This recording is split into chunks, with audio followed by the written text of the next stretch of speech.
Great. So, good morning to everyone, and it's a pleasure to be here with you and with Professor Pedro Vieira. And we are going to talk a bit about internationalization.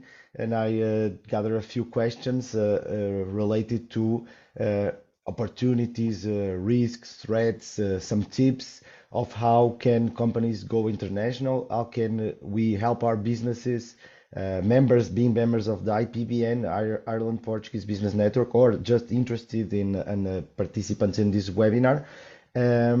So I will start with the first question. Pedro, why is it so important or such a big opportunity for small, medium companies to internationalize? Okay. First of all, thank you for having me here. Please, no professor. You started with professor, but then Pedro was perfect, and it's fine. And well, what happened is that there are a lot of reasons for small and medium companies to expand internationally, and depends a lot on where they are. If it's their first move, if they already are in several countries and want to expand to one more. But the reasons are, some of them they just want to grow. Some they want to achieve economies of scale, take advantage of a specific competitive advantage that they have. Minimize risk is an important reason for several companies. Increase awareness and reputation. If they think about investment, they probably are thinking about reducing costs. And sometimes they just follow their clients, and their clients, go to another market. They are working together in Portugal or in Ireland, and they take them with them. And one more reason is the changes in the global value chain, and this has been happening a lot now in these uncertain times. So I would say that all these reasons can be seen at the same time as opportunities, and some companies can do it more opportunistic, some can do it in a more systematic way.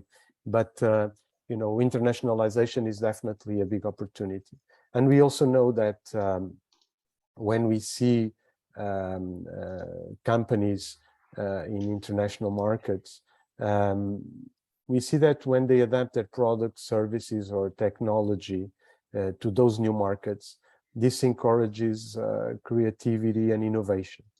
At the same time, they tend to become more flexible, because they face different requirements and demands from the different clients that they have around the world. So this is also something that pushes them to be more flexible and creative.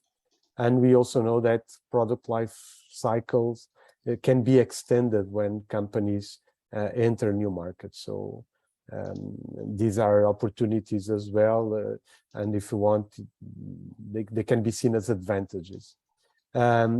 And finally, sometimes you look to the markets just as export or investment destination, but they can be also a source of knowledge and trends. I lived in Japan in 1998, many years ago, and I recall to see a lot of things happening in Japan at the time that only 6 months, 1 year, 2 years later I saw happening in Europe. So you can see this process of being in international markets also as a source of information and for identifying trends. Later in 2005, I created a firm, international business consulting firm, together with a Portuguese and a Chinese friend. And at the time, I recall that we were, seeing there an opportunity for companies to expand because of the growing demand that existed in China. But when you look today to China, you see China's a place where technology, innovation, even some disruption in terms of everything that relates to e-commerce, for example, is happening. So it's another, if you want to put it like that, it's another opportunity for SMEs. It's also to learn and also to get know-how, competencies, etc. Very well. So that's very interesting some of the opportunities you mentioned, namely that you can start by having a strategy and going to a certain country and then grow with the knowledge you get from that market, so that you can learn what are the trends, and those trends can go from one country or one region to the other. And that's quite interesting. And make you more competitive at home as well. Sorry to interrupt, because with what you learn, it's not just a question of then you move to another market, taking advantage of that knowledge that you got, but you can be more competitive in your own market as well.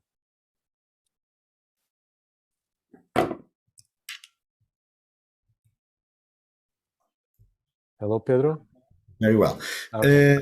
Yes. So sorry, just my headphones got out of battery. No problem. Yeah. Also, you mentioned that you could get more flexible by going to different markets and maybe have some more muscle, and it requires as well to keep on evolving your product life cycle, and by extending to these new markets, you'll have new demands, new requirements.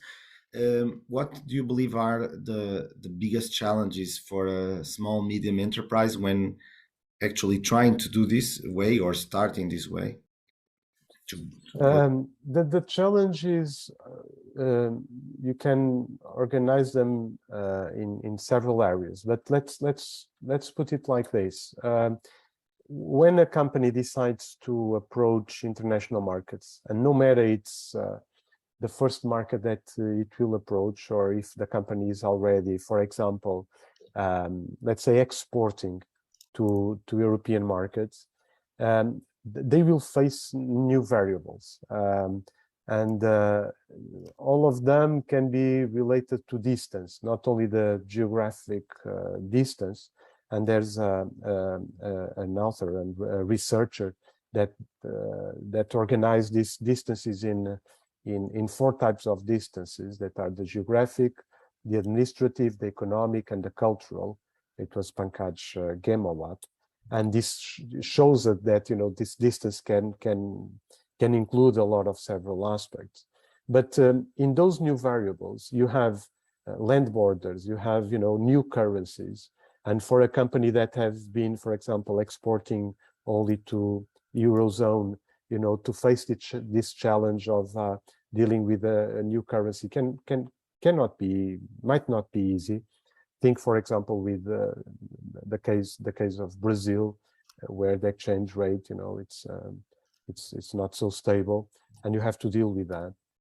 You have, the trade rules and customs that, for a company that is only selling to the European Union, it's something new as well. The different languages, and even within Europe, we have that challenge. One thing is to have English as a working language. Another thing is if you decide to go and export to France or to Germany, and I believe some of you might have this experience, at some point you really need to have someone speaking in French or speaking in German. The same in Italy. You need someone that speaks Italian. So language is also a new variable, a new challenge. And then the cultural context that has to do with a lot of things, including, different values, different religions, consumer behavior. So all these challenges are the new variables that the small and medium-sized companies and the big ones have to face. But as the time goes by, and I think that now it's very easy to see that we need to talk about and consider other challenges and variables, such as geopolitics. In the last 10-20 years, I've never seen companies so worried about geopolitics as they are today. So this is definitely a challenge that the companies face.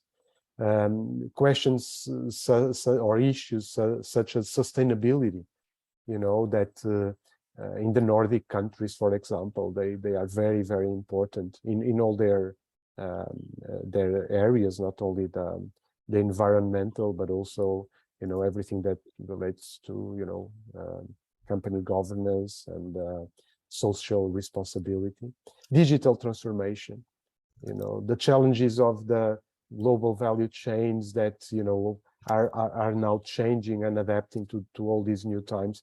So, you know, all these are challenges that companies have to face, and, you know, at some point they need to be prepared to overcome this type of obstacles and barriers. Very well.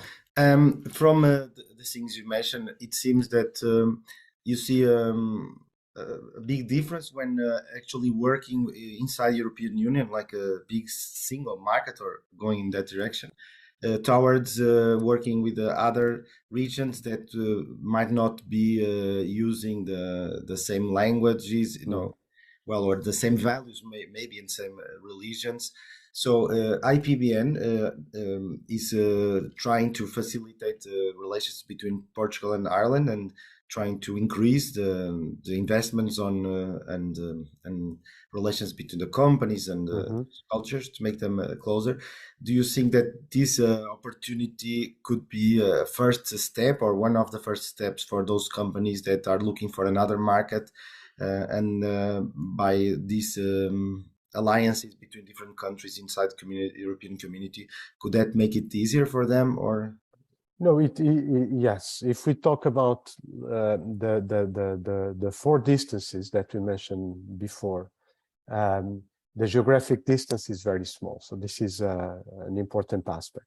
If you want to go to the cultural aspect, yes, there are a lot of differences between Portugal and Ireland, for example, but, you know, much less than you see if you work with China, Japan, or Rwanda, or other countries. So even if exists some cultural distance, is not, you know, so big.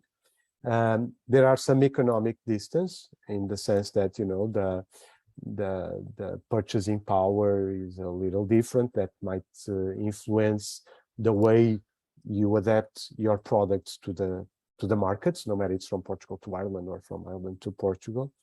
But where the distance is probably more reduced is in the administrative aspect. So the fact that we belong to European Union makes that a lot of things are exactly the same in terms of regulation, certification, even in terms of, you know, financial aspects and so on. So that helps a lot. And you know, and then the question of language, you know, because the fact that then English can be the language that the companies will use, you know, and it's the language that is more spoken within the Portuguese companies, not considering Portuguese. So there are a lot of advantages in trying to, you know, to be connected to Ireland, and I hope so also in the other way around, from Ireland to Portugal. And you can see that also not only in terms of exports, but in terms of investment, tourism. So there are a lot of opportunities. And the good thing is that all those variables that I mentioned before, you know, it's difficult for companies from one day to the other to be prepared to deal with them. So it's wise if the market, because then there's another thing that we have to consider, is how interesting the market is for a specific country, how interesting Ireland is for, you know, let's say my company. But let's say that, you know, yes, Ireland is in the top 5 or top 10 of the priority markets for me to approach. And let's say that within those 10 we have, you know, one country in Africa, one country in South America, another country in Asia, okay, but where the demand exists. So if we look to the demand, those 5 or 10 countries have more or less the same priority. But then if we consider the other variables, then maybe it's wiser to start with Ireland. And then I think you mentioned this before, you know, it can be a way for you to get some more muscle get more knowledge, get more experience, that then makes you to be more successful when you go to a more distant country where more variables are involved. So I think, that if you can connect companies from Portugal and Ireland, from one side, you are reducing the distance because it's, I think it's one of your roles. And at the same time, you are, giving the opportunity to some companies to experience this process of international expansion that, can work as a training for them, allow them to go to more complex cultures and markets. Very well. Quite interesting. So, from what you said, there are some from these four distances. There are some proximities between these two countries, Ireland and Portugal, namely being in the European Union and also having the same currency, the euro. Mm-hmm. Makes it easier. And also you mentioned the regulation and even the certification. For instance, the GDPR, the General Data Protection Regulation, which is mandatory to work with the data from the citizens of Europe or being them in Europe, that these countries have to respect. And we mentioned Ireland, but we could be talking about Scotland or Of course. UK, France. Well, in terms of the regulation and certification, of course, in terms of the point, it depends on those countries. But the languages, it seems that Europe has been evolving in terms of having some more language like English or Spanish, Italian. Some of them have a larger impact and have a larger, let's say, around the world they are more used. Some of them than the others, but there is an effort from the European community to have all the documents from all these legislations and certification in all those languages and made available. So there's an effort to come for this common market. And as you mentioned, this could be a stepping stone, like going up a staircase, that you try one country inside European community, outside European community. Maybe you start with Spain or with Ireland, then you try Brazil. And this could also apply not just for the Portuguese, but also to the Irish companies. And even the other day, talking to with the ambassador of Ireland to Portugal, he mentioned about the interest of the Irish companies also in the Portuguese-speaking countries. So Portugal can open those doors. Yes. And the cooperation between those companies can have a set of opportunities that can be shared. Sure. These two countries. And it's quite interesting that you're saying about this learning, that it's a learning process for the companies and for those leading those companies. So you mentioned some of these factors, starting by the risks, and also you talked a bit about geopolitics and sustainability, digital transformation. So this seems to be challenges that are hot in the agendas, and cybersecurity, to name another one. Yeah. What do you consider to be the risks that SMEs have to be prepared to take when they are facing this challenge or to actually start in these new countries or new opportunities, a bit like starting again? Or how do you see that? You already mentioned some of them. So I would probably use that. There's a very recent study by McKinsey that they were interviewing a lot of CEOs, entrepreneurs in different countries in the world. And the main risks that they identified, this is from late September. It was inflation, of course, geopolitical conflicts, and supply chain disruption. So this is the three risks that companies at this moment are worried about. Of course, if you want to put them all together, it's instability. So you really don't know what's going to happen. I think there's a big question mark also, for example, with China. We had last weekend the Congress, and I don't need to talk about it. Everybody knows what is happening, but it's still, we don't know what is going to happen in China in particular, in terms of geopolitical conflicts as well. So these are the main risks, because some of the challenges we mentioned before, you can prepare your companies to face them. It's okay. I'm not experienced in dealing with foreign currencies. Okay, you hired someone or you train your people. But geopolitical conflicts, what's going to happen with the supply chains and how will they? You can try to predict, but it's more complex than some other variables that we mentioned. Yes, sometimes it feels a bit, in my opinion, that is a bit of a gamble.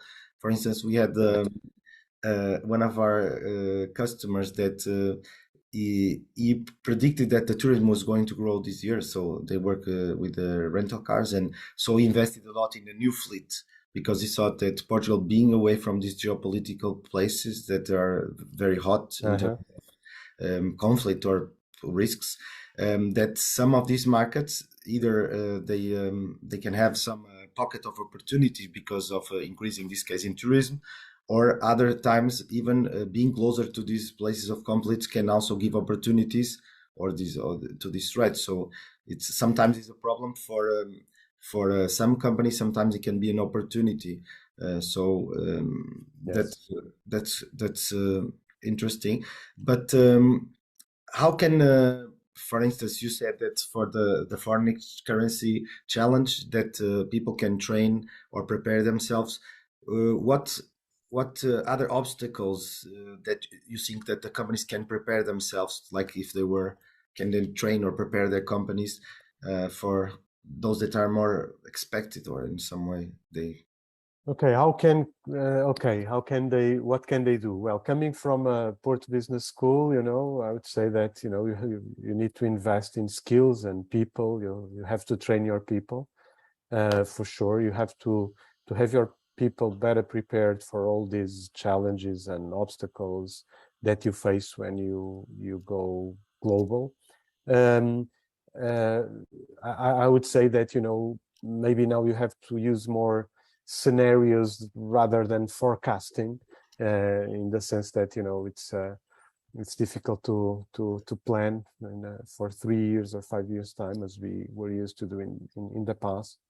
And also, Pedro, as you mentioned, I think it's also very important to try to find opportunities, because they exist in every moment of crisis and uncertainty. Opportunities always rise. So I think it's maybe can be something new, or it can be an opportunity that you find because you are occupying a space that was previously occupied by another company, sometimes even a competitor, and for some reason we left some space empty. So I would say that these are just some clues, but in particular, to invest in your people, and so that they can be better prepared for all these challenges. Quite interesting. So, in terms of preparing for these challenges and obstacles, you mentioned that training could be a good opportunity.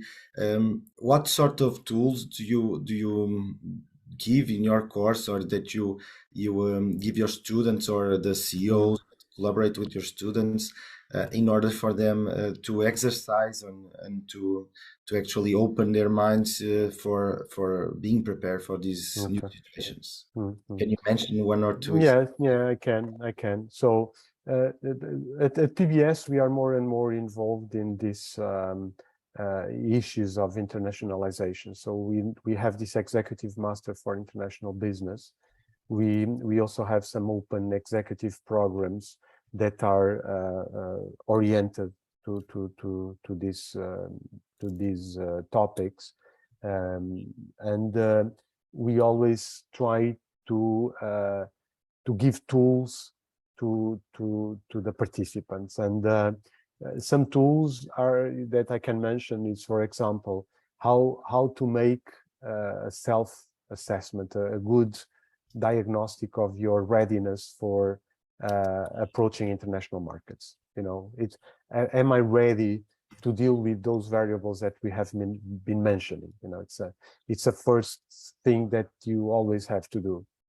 The second one, you know, is how to select priority markets. You know, it's normal to have companies selecting markets on a more opportunistic way. It's very normal, from small companies to big companies, startups, companies in the scaling up phase. You know, it's like you find an opportunity and, you know, you try to take the best out of that opportunity. It's because, you know, someone got in touch with you. It's because you know, they read a news article about your company and they contact you. It's because you have a client in Portugal that then goes to Ireland and invites you to offer the same services there. You know, if you are an IT company, just as an example, or if you are from the automotive sector, you were working, you know, with companies in Europe, clients in Europe, then, you know, the automotive sector moves to Asia, and you follow those clients that you have, and the industry as a whole. But at some point you cannot rely just on that. So, for example, another tool that we give to the participants is a tool that can help them to select markets in a more systematic way, you know, using indicators, weighting them, and, you know, in the end you have a list of priority markets that then you should start approaching. For example, the expansion plan, you know, it's very important that then you put all the information together somewhere, not only for you to have it organized, collected, and all your decisions can be better sustained, but also for you to share with your teammates and so on. So, you know, there's a lot of tools, and there some tools that are more specific, you know, risk assessment tools, tools for you to, for example, make your financial plans, you know. But I would say that if you want, you know, the basic ones that you should start is this self-assessment, is international market selection tools, and it's also, you know, the international markets expansion plan. Very good. So I'm a part of the IPBN North Committee, and I'm also a CEO of a company. And I had the chance to actually work with your business school, and we had a student, an MBA student, that was doing this priority selection, helping us doing this priority, which was very valuable. I have actually not shared this before. And he really helped us identifying the different categories, and also what could be the criteria for us to move, and then we do this quantify the market, and that helps to identify, as well as you mentioned, some of the risks with the currency. So this was before the Brexit. So one of the reasons we didn't move to UK was because we saw it coming. They were still in Europe, but they were saying, oh, maybe we go out. So so this was like a red flag for us.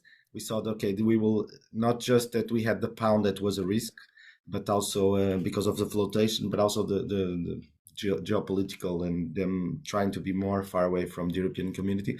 And also we had their help to see where the rates, which, because you said the cost of living is different, and also the rates can be different. In our case, we are a service company, so we are consultancy business. So some of the countries like Holland or Ireland or some of these, they have high rates, which can be of interest for Portugal, or vice versa for Irish companies to actually invest in Portugal for nearshoring or for outsourcing, because they can find here excellent resources with quite good price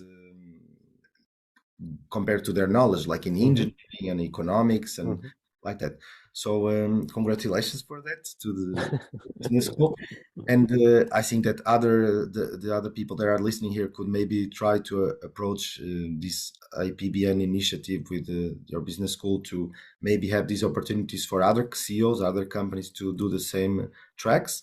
And you mentioned, indicators and priority markets, and then to have this expansion plan. And I agree, it's very important that you share this, because if you only keep this for the board or for the executive team, and the rest of the team might, as you said, see some opportunities with customers or with partners, or suppliers that are moving to other countries or growing in other regions, like China, you mentioned. In this case, they can bring you along, like you piggyback, going the back, and actually open these opportunities or share these opportunities. And also, IPBN was partnering an event in Dublin, which opened the opportunities in the embassy to Portuguese and Irish companies to talk and to see such opportunities.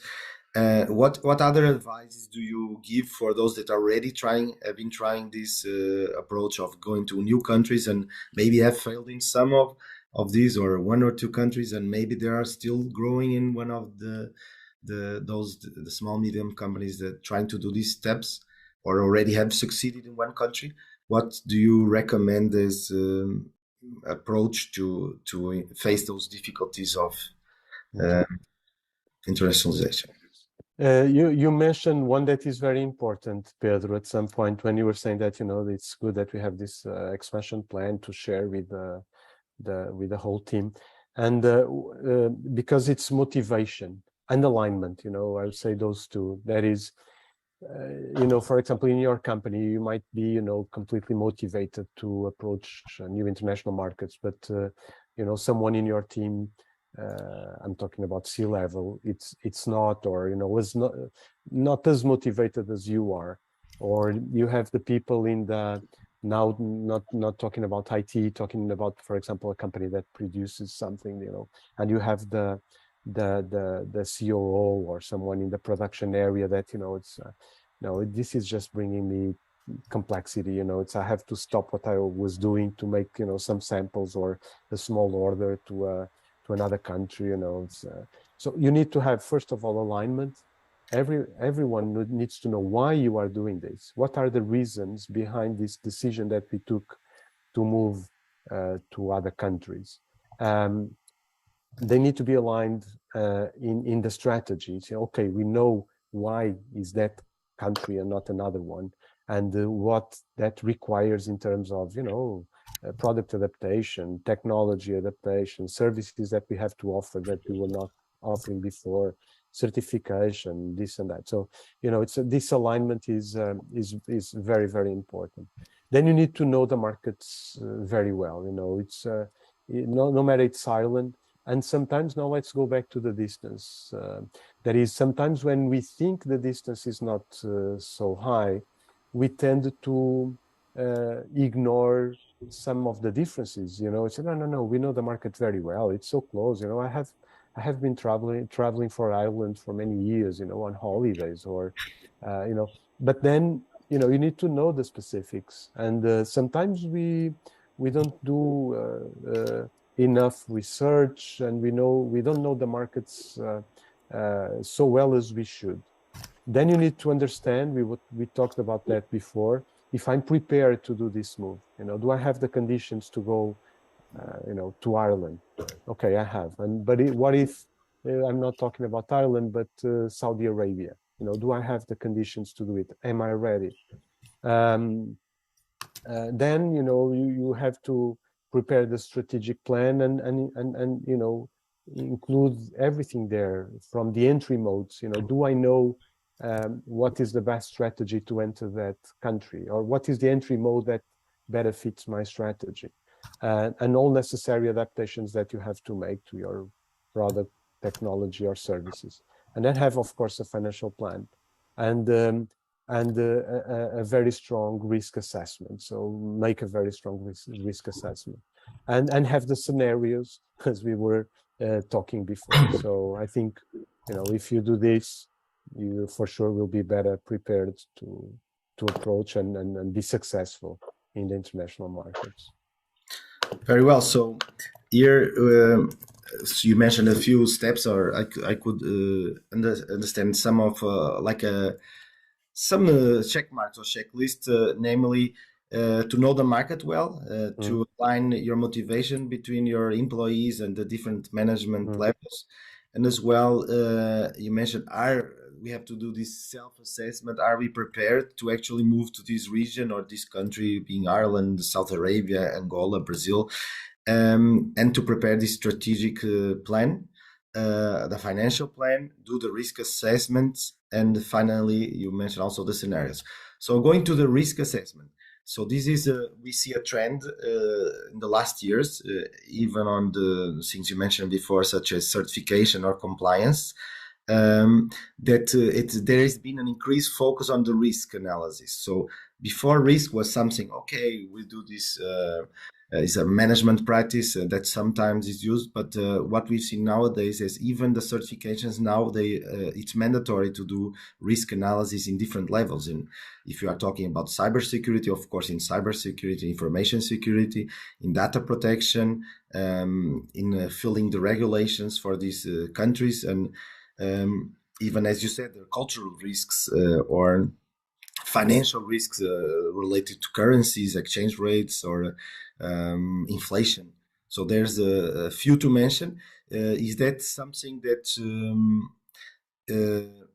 you see when you talk to companies, that companies are aware of this, and are they? Yes, now they are. Now they are. And actually, I'm going to take advantage of something that was written here in the chat.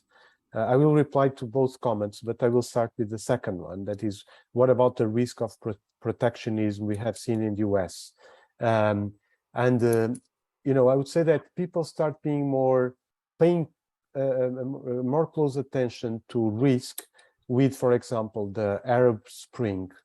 Now talking about Portuguese reality, you know, some companies were doing from the construction sector. They were in some Arab countries at that time, and they almost lost everything. You know, they invested a lot there with some teams there, and you know, and for some political issues that were not foreseen, you know, they lost big opportunities in terms of, you know, some were building hospitals or universities and schools or highways, or you know, so it was one of the cases.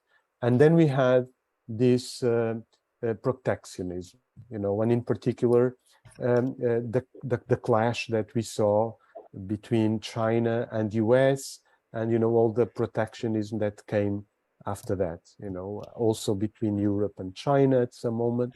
We had the Brexit that you have mentioned, that for you for your company in particular had some impact, so we cannot ignore that. You know, people were starting to pay more attention to all this, and then COVID, that was something different, and finally this war in Europe. So I think that little by little, you know, the small paragraph about risk, and maybe just one small tool and some comments that existed in the plans, they suddenly gave they suddenly transformed, you know, in bigger, they got a much bigger importance than they were having before. So for sure now, Pedro, the companies are analyzing it with much more detail, no matter it's the ones that I mentioned, the ones that you mentioned, or some that can be more specific for a company in a particular sector or vertical. You know, now they are considering it. So this is something that is that I've seen happening. And go ahead, please. And just speaking on what you said, and also you mentioned before, for instance, some of these risks and some of those problems that can arise can turn into opportunities. To mention the example of COVID. So everyone saw COVID coming. So first it was like, oh, that's just China flu, and then it started to spread Italy to different regions across the world and in Europe, and suddenly we were all at home, locked in our rooms, and trying to those that were leading companies or businesses trying to reshape their heads and their way of thinking, and trying to keep calm their staff and their team and their sales team, marketing team, and everyone to rethink their new situation and to see how to harvest those opportunities. For instance, if I mention my company, the first few months, we had a lot of customers that big customers, known companies, that they were like, okay, we don't know what's happening, so we just stopped everything. So they just yeah, it happened. Yes, 3 to 5 months they stopped hiring us, or they suspended the projects. consultancy, process improvement, certification projects. And then suddenly what we saw was, so this started maybe in March 2020, in a few months. And when we reached after the summer, that people saw, okay, we survived. Okay, there were losses, life losses, and also some business losses. But suddenly saw the opportunities, the market start to reshape and to move. And for us, in September that year, our business just went very fast again. So this was like, okay, we were managing that risk, so we kept everyone, and we kept hiring because we saw that also the opportunities start to rise. And in 2021, some of the tech related businesses saw a lot of growth. So even on the beginning of 2022, so they tried to take this opportunity of COVID and of the remote work and being possible, having the possibility to work for different and distant markets, namely in digital transition, as you mentioned. So, have you seen, in your opinion, of course, depending on the industry or services and products we are talking about, this can be very different.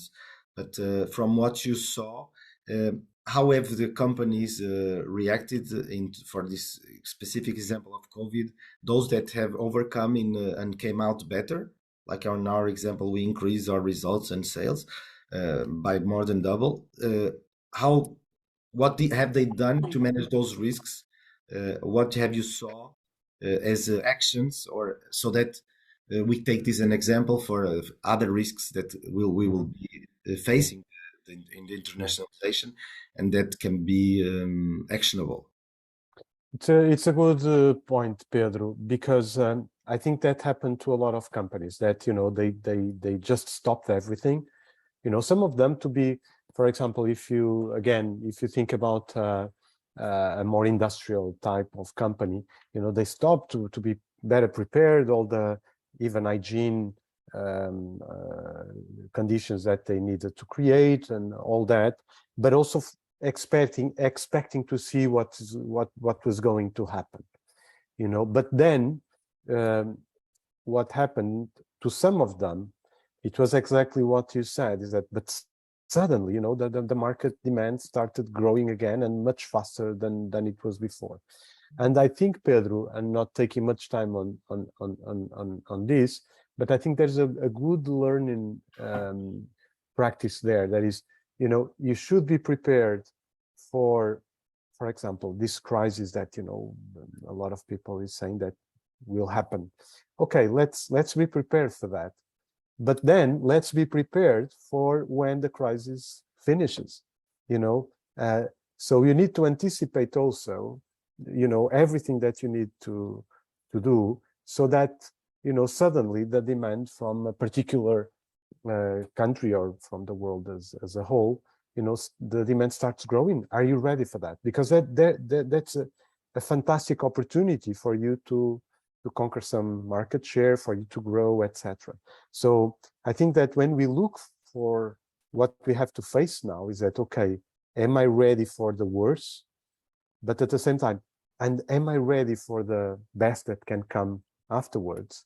And the same about particular markets or concrete markets. That is, okay, I'm approaching the Brazilian market, that is a continent, or the US market. I know that everything in international business is little by little. You usually don't get a huge demand from one month to the other. So you need to, okay, this takes time, But what if everything goes perfectly well, and then the demand, it's really, very big? Am I ready to face that? I would call it good challenge, good difficulty, if we can say so. So I think, it's that's the point, is to be prepared. These are scenarios again. It's you need to be prepared for several different things. Very well. So I a bit of a provocation now. So are you a Darwinist when it comes to what the companies need to face and to be prepared, and that those that are fittest and fastest to adapt? Do you believe, for instance, for the new risks or for new challenges, and we talked a bit of the COVID, but now the recession, for instance. Do you believe that after the storm, will be a lot of mushrooms, new businesses, and even after some companies die out or lose their market shares, that some of the companies that are here listening today could take these opportunities to grow their market and take over some of these spaces that are left empty? Or what? Yes, I think so. In 1998, when I was in Japan, some small and medium-sized companies from Portugal, that were visiting the market, they were, saying, well, maybe, this is just for big companies with a lot of resources, money and people.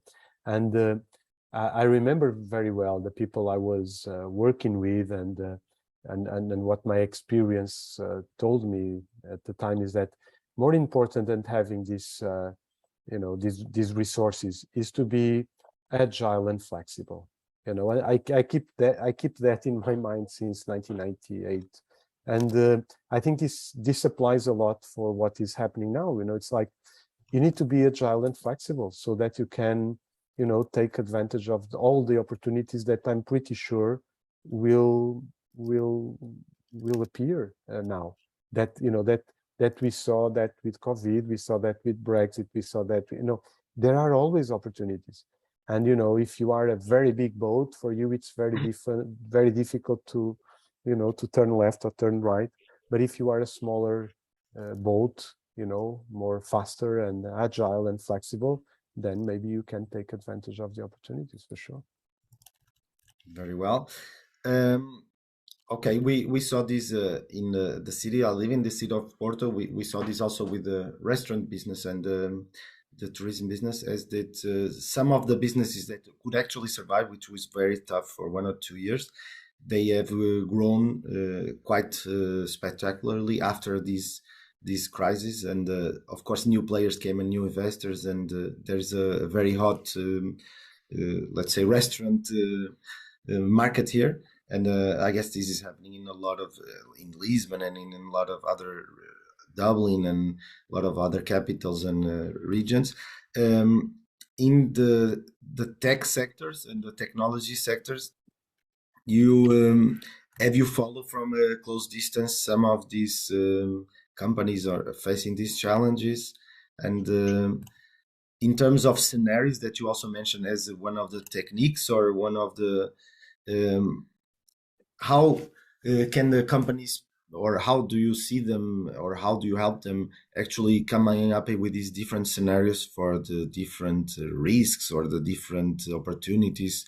Do you teach such tools in your course? Yes, and I don't know if this is if this can be challenged. What I'm going to say, but from my experience in terms of assisting companies in approaching international markets, I don't see a so big difference between an industrial company, a services company, and a IT company, let's say agtech, nedtech, health tech, insurtech. At some point, the way of approaching the markets and getting clients is the same. Of course, if you are in a direct to business, direct to consumer business model, yes, then the things change. The way, what you have to do to be successful in a market, changes a lot. But if we take that small part, it's a lot business to business, a lot. And if it's business to business, then, what you have to do is to everything that we have said before, define very well the entry modes that are a possibility for you, who your potential clients or partners are, and prepare yourself, prepare a plan, see if you are ready, and go to the market, not knock at their doors, present yourself. Sometimes you are an insurtech, but your client, or let's put it differently, you are a health tech, and your client is an insurance company, and you have to approach them, and you are not selling directly to everybody in the world that can. It exists, but I think we cannot put IT in a very a specific place where, you know, no one else is there. I don't see it like that. I think there's a direct to consumer is different, but you can be a startup, you can be a IT-based, tech-based company, you know, that want to approach different markets, and the methodologies are the same that apply to other type of companies and businesses. This is what I've been seeing, and this is what I've been discussing with even some CEOs and founders of companies that very recently I was talking to a health tech that wants to approach, it is approaching the US market. And he was saying, so what I'm doing is I'm knocking at the doors of, you know, universities. I cannot talk about the specific technology that they developed, but you know, they are getting in touch with buyers from universities, private hospitals, you know, to present their solutions, you know, but they are definitely a health tech. So the tools, in part, they are the same. Then you can have specific tools that relate to how to do this on a more web-based model, or SaaS, a SaaS type of model. Okay, there are specific things that you have to do, but in most cases, they don't differ too much. Very well, thank you.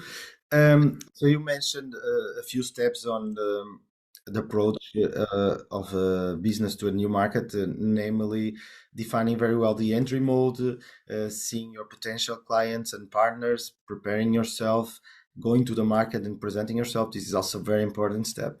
But when create trust, build this trust, and that was actually the point I was going to talk about. Is one of what we saw in Ireland, and we believe in Portugal, is quite similar from our experience, and we shared this with some in IPBN with some companies from both sides, and they said that something that was bringing was similar in these markets was the importance of the word of mouth that you actually mentioned. Oh, look, I met Arnold or Ivo or Andre, and he has this type of business, and we have done business with them. They're trustable and they're good to work with and reliable.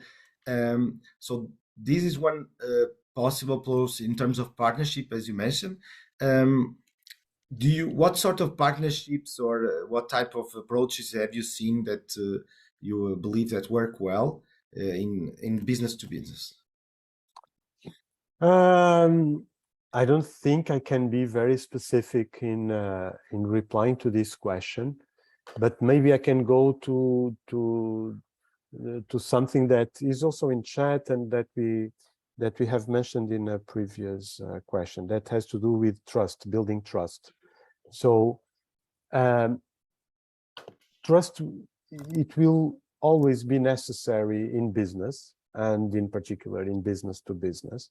And the point is, how do you build trust? Okay, and first you have to have a good service, a good technology. You know, you need to be competent. You need to deliver at the right time.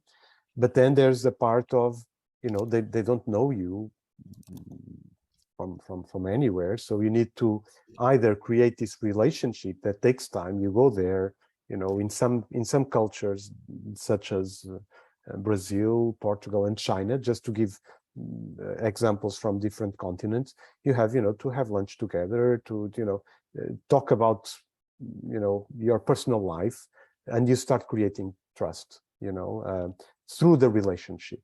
So you have to, you know, to have something to offer. It's more, let's say, more based on tasks and more based on what you really offer. But on the other hand, in some countries, has to do with relationship. So this is to say now, and trying to reply to your question, if you don't have this possibility of creating trust immediately, because you know no one there, you know, maybe through IPBN, you know, you can start creating a relationship or trying to build trust, because, you know, if, okay, I don't know Pedro from anywhere, but I know Arnold, you know, when Arnold is saying, look, this is a good company from Portugal. So it's a starting point. Okay, you are not an unknown person and an unknown company anymore. And there are some connections that, start making these bridges and putting, putting people together. So this is why these type of organizations and are very important, because and we have in the chat something about, what about the cultural differences, right? So this is one case. In Porto Business School, actually in November, we will have a 16-hour program, very short program on exactly this. So intercultural business communication and also negotiations in different cultures. But this that we are talking about now has to do with that, has to do with culture and how to build trust in different cultures. And relationship is one of them. And if you have someone that makes the bridge, then it's much easier. Well, okay, sorry, Pedro. I think this is really great conversation. We're just coming to the hour, so yeah, I saw now it's 11 already. It's going fast. It's really interesting. So thank you very much. But I just want to give the opportunity to maybe some of our guests today to ask you a question. I don't know if Anthony or Ivo or anybody else wants to ask any question. I think that one of the things which maybe might change also the way people are looking now going international is the fact that more and more people are now working remotely. So companies can also reduce a little bit their costs when they are going international and hire people who can work remotely from the country they want to penetrate and do some sort of research or starting and see how the market responds to the product or services. And I think that's quite a big change to the way maybe small and medium-sized companies were looking at going internationally. Where I put on the chat, I was when I was working for The Economist, it was all about think globally but act locally, and we were growing in internationally in all the different markets in Europe by employing local people who as Pedro you were saying, the language, the culture, they know probably better the market that you do, and you need to. But then it's all the questions that you were talking about, the trust and knowing the person. So if you have somebody referring somebody else, that's always help. But I think there is a shift in the way people can look at going internationally and not take too much risk. And if for some reasons it doesn't work, they can always pull out without too much cost. That's true. Yes, yeah, I agree. And it's also a question, Arnold, of getting the competencies where they are. So you with the remote work, and if we think about, for example, what we call the born global companies, that they might not be anywhere. They don't need to be everywhere, but they need to have the capacity of getting the skills, the competencies, the resources anywhere. And in this case, with the remote work, it's easier if you know that there's someone in South Africa or in Chile that is the best person to work in this new startup that you are creating. It's much easier to have that person working for you than before, where you would have to invite them to come and install them and all that. All that was being demanding, so required. So yes, this helps a lot. Yeah. And I wanted to ask you, and I don't know, this is a question, when you talk to Irish people moving to Portugal, what they are really impressed is by the talent and the skills that they can find in Portugal. So all the education, I mean, that must be done through the education they get at university as well. We have a lot of engineers and software developers from Coimbra and Porto. So there is a lot of skills, but then there is that discrepancy with the rest of Europe in terms of salary. And maybe I think there is a trend maybe in the tech world is maybe a little bit different, and that the salary are increasing in Portugal. But how do you explain that? How do you explain the discrepancy between, you know, and also people come to Portugal because the language, I mean, the young generation, all of them speak English. If you go to Italy or Spain or France, it's not the case. So you know, I know Irish people wants to come to Portugal also for other reasons, of course, that we know. But you know, in terms of talent, they look at. I know an Irish company who, I mean, I know few Irish companies who are hiring a lot of people here. But there is that discrepancy. Yeah, but I will add something to what you were saying. That is, it's people that is very technically very well prepared and trained. You know, they speak English. You know, and but it's more than that. It's and going back to culture, you know, it's that when we see the different dimensions in terms of cultural differences, that can be, you know, about how you create a relationship that is more task-based or is more relationship-based, or if we talk another dimension is how the companies are organized, you know, and the society more hierarchical or more egalitarian, or how do you give the negative feedback in a more direct or more indirect way? We are in the middle in almost all the dimensions, and the good thing about that is that we can adapt. It's a company that can come from Ireland, it can be a company that comes from Japan, or it can be a company that comes from the United States. And the Portuguese have seen it. You know, it's we are not in the extremes, but we have seen it, and we have this capacity for adaptation. And that's why we also hear a lot of people saying that, oh, the Portuguese, when they are in other countries, you know, they are very professional, and they, you know, they have all this capacity of people like them very much. We are generalizing here, and of course, there are limits for this. There are enough data points, aren't there? I think. Please, Anthony. I think there are enough data points to prove it. You know, I think I heard someone refer to the Portuguese working culture as the Germany of the Roman languages, right? it has a structure to it that doesn't exist in Italy, but it also doesn't have the hierarchy that a Spanish, more familial environment would have, which is all based on who you know. It's much more open in terms of access, but equally has the rigor of regulation, and also in terms of discipline. So it sits well, and then when you combine that in a European or global context, it kind of fits in. Plus, it's also being side Atlantic country like Ireland. It just has that constant view out to the rest of the world, right? Which is so deep in the culture that it just flows through the attitude to work as well, which is very different from a more binnenland kind of like in a European country. So it definitely helps.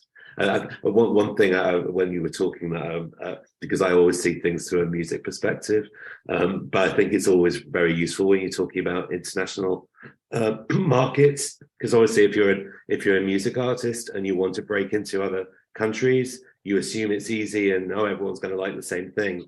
But what I always do, and when I tell people about moving globally, is look at the top 10 in any country to really understand how a country works.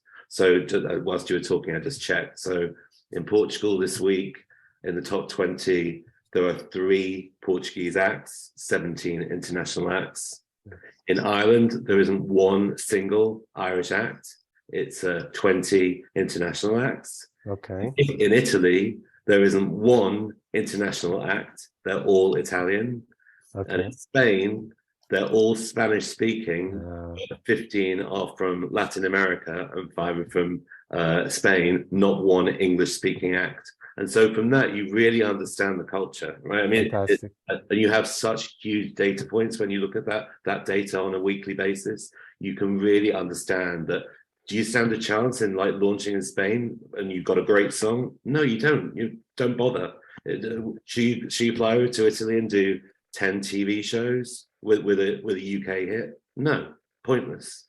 But go to Ireland, go to the US, absolutely try it. And if you think of that as a way of thinking of how easy and how, or more importantly, how hard it is to launch a product, look at music, and because It's that's all fantastic. available and it's a very easy data set to look at.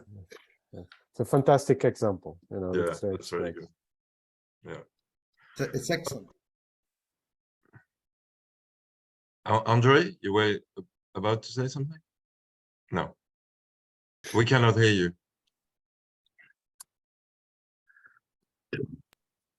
What about now? Yeah, What about now? yeah, we can hear you. Okay. I can just give an example of my experience. So in Portugal, like TV, it's very rare to have TV programs dubbed. They all have subtitles. So we're quite exposed to other languages since we were little kids, like Brazilian Portuguese, Spanish, French, and English. We're exposed since we were little kids. And I actually started speaking or learning English from TV when I was a small kid. And that kind of is a very good example of why we are so adaptive to other cultures, and why we learn so quickly other languages. For example, we have like Spanish or friends in Spain. They are not exposed to other languages. Everything is dubbed. Even their music, like Anthony just said, the top 10 is all Spanish. So it's very difficult for them to learn other languages and to be exposed to other cultures. And the same with Brazil. Like we speak the same language, but they have, or at least in my experience, Brazilian people have some difficulties in understanding our accent. And it's actually quite easy for us to imitate a Brazilian accent. Almost everyone can do it, although poorly most of the times. I don't understand the Brazilians. Well, luckily we do, but they have trouble with our accent. So this kind of is just my 50 cents of experience of why we're open to other cultures. Yeah, absolutely. It's a good point. Yes, Andre. We are very much exposed to not only the different languages, but also, you know, as we receive a lot of well, it's more the Anglo-Saxonic, but still, you know, it's not only Portuguese TV, you know, soap operas or TV series or films, as for example happens in other countries such as Spain that you explained. It's true. Okay, I mean, I think we covered a lot. It was really interesting. Really enjoyed it. So I will probably stop now the recording, but let me